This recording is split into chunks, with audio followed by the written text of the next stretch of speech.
multiple display ports for this purpose.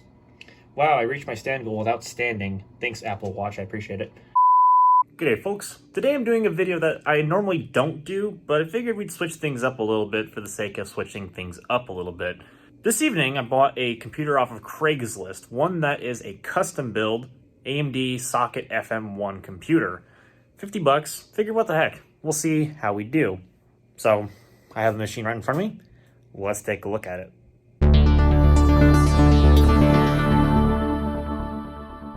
So what did 50 bucks get me for this particular system? Well, I'll tell you as soon as I lift this cover. So here inside, as you can see, an Asus Micro ATX motherboard. Specifically, this is the F1A55-M. So it's based on a socket FM1 AMD based, well, layout. And the CPU in particular is the AMD A6 3670K. At least I believe it's the 3670K because I believe those are the only ones ever made. The 3670K is a 4-core, 4-thread APU with integrated graphics, and from the time period, it was probably a decent competitor to something like the Intel Core i3, but nowadays it's only slightly better than that of an old Core 2 quad, and that could be a fun benchmarking comparison between this and the Core 2 quad. Let me know if you want to see something like that down below in the comments. Either way, this motherboard does have crossfire support between these two PCI Express X16 slots for the good that'll do for a low-end CPU that this thing has, but otherwise it seems like it has a pretty decent amount of features for the time period, like USB 3, onboard HDMI output for the integrated graphics, has a UEFI BIOS because this has well, not only Windows 7 support but Windows 8 support, and it will run Windows 10, which is obviously what's on this thing. And it also has 4 DDR3 RAM slots, which is actually pretty nice. And a rare occasion, this has HP memory. Although it's DDR3, so as long as it works, it shouldn't matter too much. But this is the era of AMD, which memory didn't really matter too much. Most everything posted. Inside of here is supposed to lie a 1 terabyte Western Digital black hard drive, according to the person whom I got this from.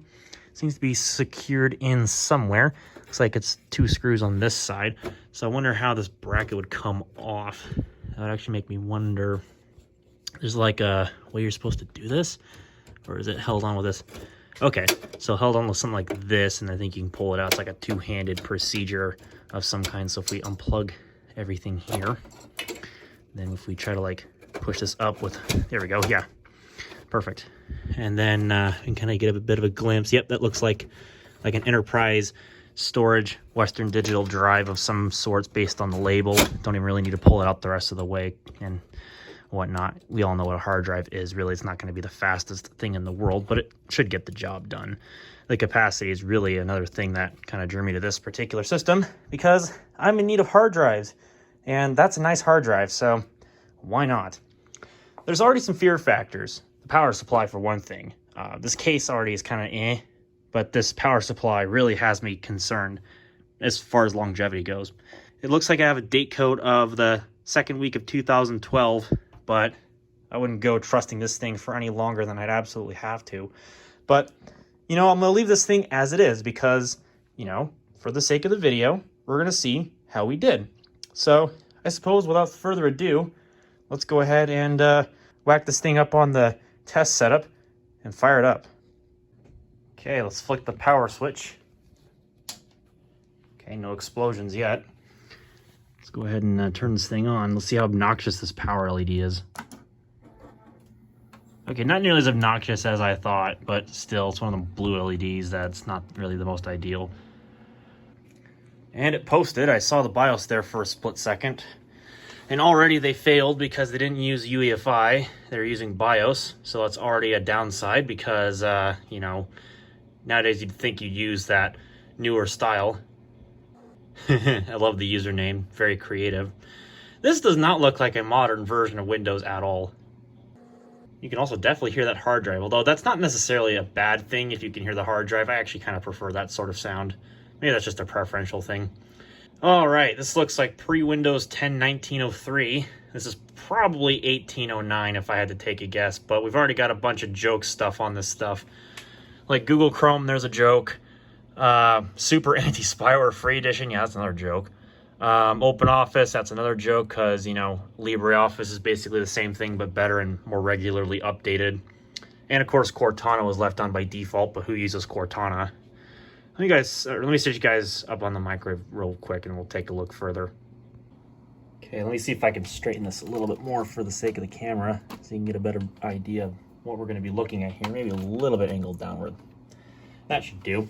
Okay, so let's start by taking a look at some of the stuff that's on this thing. So let's take a dive in the start menu here, and as you can tell, all the bloatware is still on here, so they didn't even bother with removing any of it. Although, I don't know, maybe that's just, again, a preferential thing, but this was more than likely 1809. This was the last version of Windows that got all this crappy bloat on it, like all the games and hotspot shield and crap like that, and, you know, whatever.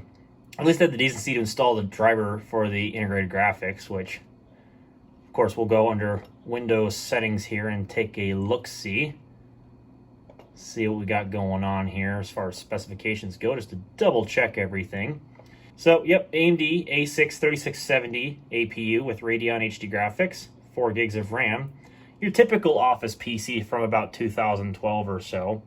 And as I was thinking, yeah, Windows 10 Home 1809, why would you run a clean install of an out-of-date version of Windows? Well, it's not really out of date, but it's about to become that way, I'm almost certain. So that's really a bit dumb.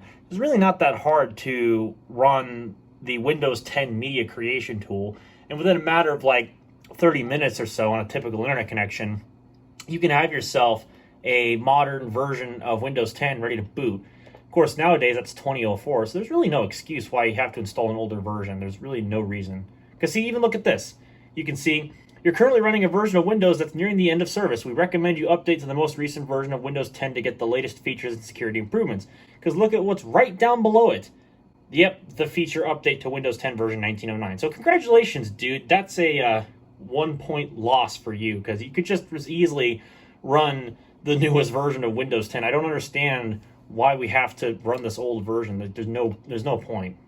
But anyways, so it seems pretty responsive from first glance, but, you know, this is an older version of Windows 10, so I guess I can't be too critical. Normally clean installs, or clean-ish installs, tend to run decently. The RAM appears to be running at 1333 megahertz. Of course, this has 4 slots, so we could upgrade this if we really wanted to. And I suppose this could probably take faster RAM as well. I suppose the motherboard would support maybe 1600 megahertz. I think I could try that if I really was ambitious enough, and maybe we could in a future video. There you can see the hard drive is a WD-1003 FBYX. So again, a enterprise drive of some sorts, or at least it's rated for some kind of enterprise qualifications, I would assume. So whatever, right? But otherwise, it looks like it's otherwise Windows 10 with all the junkware that it comes with, or at least what came with it when you installed like Windows 10 1809 out of the box. And again, I don't understand why you need the super anti-spyware crap. You know what comes built into Windows 10? There's a thing called Windows Defender. It's called an antivirus. And you know what? Why can't we just stick with this? Because this is already decent enough. It's not like this is going to do anything anyways. This is still acting like, you know, it's basically here. Because see, what's the point of having the super anti-spyware crap when you're still having to rely on Windows Defender for an antivirus? That's just pointless. Why would you unnecessarily bloat up the computer for crap that a user's never going to need? It doesn't make any sense. Maybe that's just me, but like, I don't know.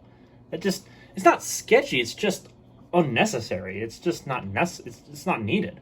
So, all in all, how do I think I did? Well, being that the system was originally listed at $100, then it went down to $60, and I slightly talked the guy down again to $50. At $50, it's reasonable. I think, you know, you could reinstall Windows pretty easily, and again, in this case, I think it was Windows 10 Home, so, you know, you could just go and get yourself a USB stick made with Windows 10 on it and wipe it clean, reinstall Windows, and bada boom, you're off to the races. So that's really not that big of a deal. I mean, I think for the person who's building these machines and selling them, if he happens to be watching this video, and no offense to you, I think you're a really cool guy, but like there's a couple of things that I think, you know, as far as your software builds are concerned, that you could probably maybe work on personally.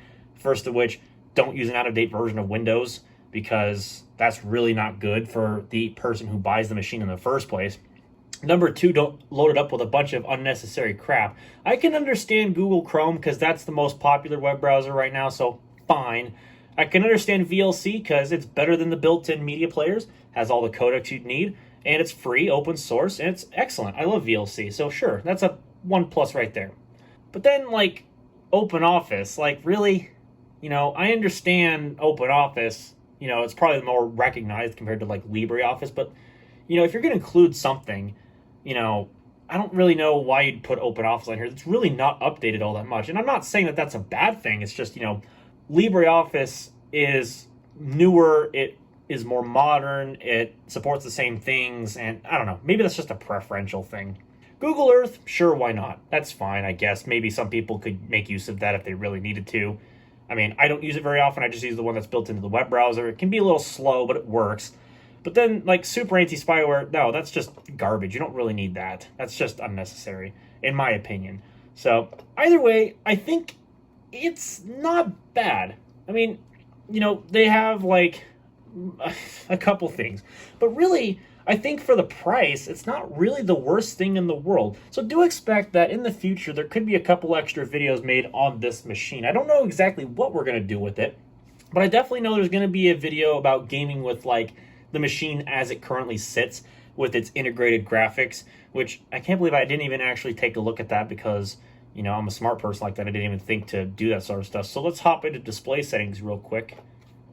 This uses the Radeon HD 6530D integrated graphics, and I believe that is a 512 meg shared frame buffer. Yeah, 512 megabytes of dedicated video memory. Of course, that's just shared with the system memory, so it's DDR3. So I imagine if one were to upgrade the memory, I think, don't these take up to 1 gig? Don't quote me on that, but I think those take up to 1 gig of the system RAM to use for the video. So, I don't know, maybe that's something that you can configure in the BIOS. Actually, speaking of the BIOS, let's restart, and let's take a trip into the BIOS, because why not? All right, and here we are in the BIOS. This has a build date of the 9th of December, 2011. And I'm not going to stick around in this easy mode. We're going to go into the advanced mode. So let's go do that right now. So could probably stand an update, although Asus boards, in my experience, have always had problems with recognizing their own BIOS updates. So we'll see how that goes. But yeah, it looks like this is readily overclockable in the sense that you can overclock the CPU and the RAM. This is the 3670K, which I believe is an unlocked core, so you can overclock this chip if you really wanted to. Though I believe online it's a pretty high TDP for what it is. So if you're going to do something like that, I suppose you probably want to upgrade the CPU cooler from the stock one. But I don't know, maybe I'll have to do some experimentation on that to see. But anyways, so actually, the CPU's in a pretty decent temperature, about 33 degrees Celsius. And then, of course, the ambient's about 28, maybe a little bit lower. Not really, that's just a joke. I was like to poke fun at the motherboard temperature. But honestly, I mean, it's not the worst. The voltages look okay, sure.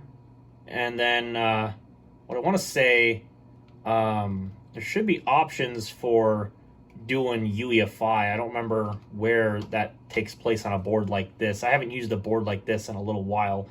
I can't imagine that this is going to support something like Secure Boot. This thing's from late 2011, early 2012. So the fact it would have UEFI is a bit of a miracle, because I know that by late 2012, the requirement for Windows 8 was that you had to have UEFI compatible BIOS and Secure Boot and crap like that. So maybe this is in here somewhere and I can't find it. I'll have to play around with this BIOS a bit. But anyways, I digress. Oh, another fail. They didn't even bother to enable AHCI. Wah, wah.